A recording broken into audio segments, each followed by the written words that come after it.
कि इस वक्त present economic situation sir it is not very favourable. I understand, बहुत सारी इंडस्ट्री बंद हो गई है और बहुत सारे मामलात ख़राब हैं। ये अलग बात है कि कुछ लोग जिनको इंडस्ट्री जिनकी वजह से बंद हो रही है वो कह रहे हैं कि जीडीपी ग्रोथ बड़ी बढ़ रही है। आई डोंट नो कैसी वो बात कर जाते हैं। खैर, तो व्हाट डू यू सी, अच्छा सर, क्या हो रहा है और क्या होना चाहिए? बिल्कुल। अच्छा सर, इसमें ना दो बातें। पहली बात तो ये है कि पहले एक ज़माना था, वो ये था कि एक बंदा कमाता था और पूरी फैमिली खाती थी। हाँ, हमारे अब्बा जी ने यही किया और हमने खूब खाया। हाँ जी, the same practice was even in my home. ठीक है सर, अब हालात ये नहीं है। जो लोग जिनके पास डिग्रीज हैं, जो पढ़े लिखे लोग हैं और अपनी अपॉर्चुनिटी को इस्तेमाल करना जानते हैं, जिनके पास एक स्मार्टफोन इवन है, वो इसको पॉजिटिवली यूटिलाइज करें। और मैं ये समझती हूँ जितने लोग, जितनी ख़वातीन घर बैठी हुई हैं, वो इस प्लेटफॉर्म के तवस्सुत से मैं उन्हें रिक्वेस्ट करना चाहती हूँ कि जो घरों में लड़ाइयाँ हैं ज़्यादातर फाइनेंशियल इश्यूज़ की वजह से होती हैं, फाइनेंशियल प्रॉब्लम्स की वजह से होती हैं, बिल्स की वजह से होती है। तो आप एक बंदे के ऊपर इतना प्रेशर मत डालें। उसकी भी मेंटल हेल्थ, उसकी साइकोलॉजिकल हेल्थ को देखें, फिजिकल हेल्थ को देखें। जब आप आगे जा रहे हैं तो फिर आप आगे जा रहे हैं ना, आप पीछे तो नहीं आ रहे हैं।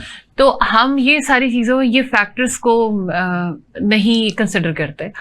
तो मैं ये समझती हूँ जितने लोग घरों में बैठे हुए हैं, वो भी कोई छोटा सा स्टार्टअप ज़रूरी नहीं होती। हमारा सर एक साइकोलॉजिकली माइंड सेट है, वो ये कि हमने करोड़ों इन्वेस्ट करने हैं तो एक चीज़ खड़ी होगी। मगर मैं ये समझती हूँ, इफ़ यू नो इवन कि आप पेंट कैसे करते हैं, आप इवन कपड़े पे पेंट कैसे करते हैं, आप इसको भी यूटिलाइज करें। आपको इवन अगर ये पता है कि आपको खाना अच्छा बनाना आता है, आप उसको यूटिलाइज करें। आपका जो शौक है, जो आप उसको एनहांस करें, बिल्कुल उसी को आप कमर्शियलाइज करें। सर, हम इतने काबिल लोग हैं। पोटेंशियल पाकिस्तान के इस प्रोग्राम में मैं हल्फन कहती हूँ कि जितना टैलेंट पाकिस्तान के अंदर है सर, हमें अपने लोगों की कदर ही नहीं है। हम अपनी इनसिक्योरिटीज की वजह से अपने लोगों को एम्पावर नहीं। और एक और चीज है कि अपने लोगों को भी नहीं पता कि उनके अंदर कितना पोटेंशियल सर, नहीं पता। हमें डर लगता है। अगर मैं समझती हूँ अगर बीवी खावंद को सपोर्ट कर रही है तो a man should support a woman to.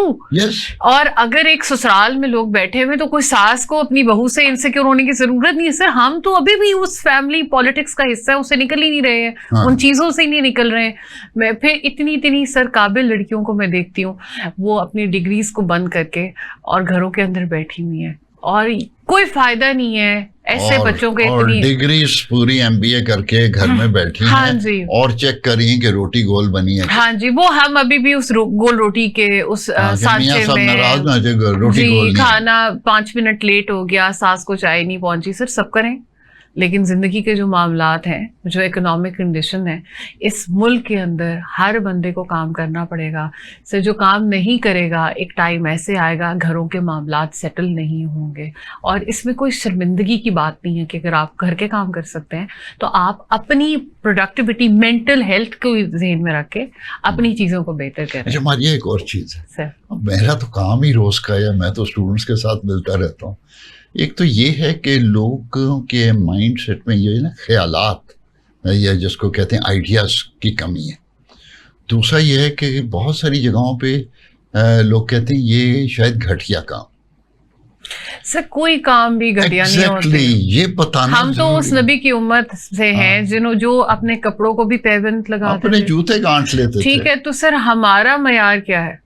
हमारी तो सेल्फ एजम्पशंस हैं, हमारे तो ज़हनी मामलात हैं। अगर एक ऐसे मुल्क में हम रहते हैं सर, अनफॉर्चुनेटली, जहाँ पे अगर सामने दुकान है और हमने गाड़ी निकाल के वॉक करके एक डबल रोटी के लिए जाना है, कि लोग ये ना समझे कि मैं साइकोलॉजिकली, कि ये ना समझे मेरे पास गाड़ी नहीं है।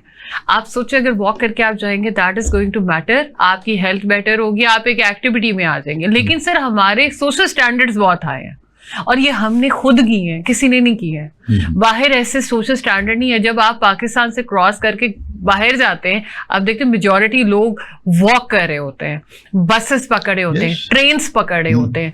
वहां पे बड़े से बड़ा बंदा, वहां पे तो कोई स्टैंडर्ड नहीं है। तो फिर ये हमने स्टैंडर्ड पाकिस्तान में क्यों रख दी है?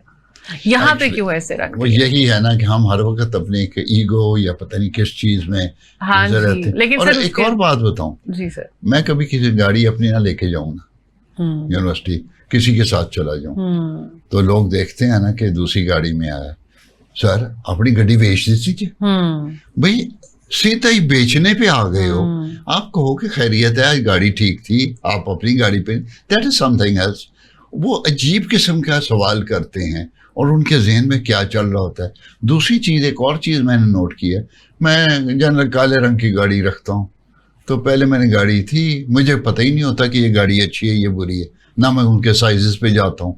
मुझे लगता है कि बस सवारी अच्छी होने, रास्ते में ख़राब ना हो और मुझे तंग ना करे, चलती हो, चार पहियों और चलती हो।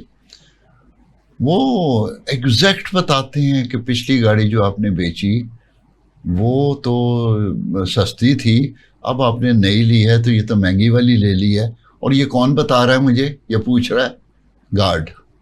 सर हम ना, अब मैं हैरान हूँ कि गार्ड जिसके पास अपनी गाड़ी नहीं, उसको इन चीजों में ध्यान है और मुझे नहीं पता। जी सर, ये क्या बात है? सर ये अनफॉर्चुनेट बात है। हम कभी ये नहीं देखेंगे कि हम अपने आप को बेहतर कर लें, हम ये देखेंगे कि दूसरे के घर में क्या हो रहा है। ये मेरी पहली कॉन्वर्सेशन के ऊपर मैंने आपसे कहा था कि कुछ खवातीन सुबह उठ के फोन करना शुरू कर देती हैं, बिसाइड देखें कि वो अपने घर का एटमॉस्फेयर बेहतर करें और इस चीज के इफेक्ट क्या क्या उनकी जिंदगी पे, उनकी फैमिली में आ रहे हैं। Same goes for that guard, कि अगर वो इतनी मेहनत अपनी ऊपर अपने कर ले, अपनी डिग्री को इंक्रीज कर ले, अपनी प्रोफेशनल डेवलपमेंट जितनी अपनी हम्बल कैपेसिटी में कर सकता है, मेरा ख्याल है वो गार्ड से एटलीस्ट ऑफिस में तो आ ही सकता है।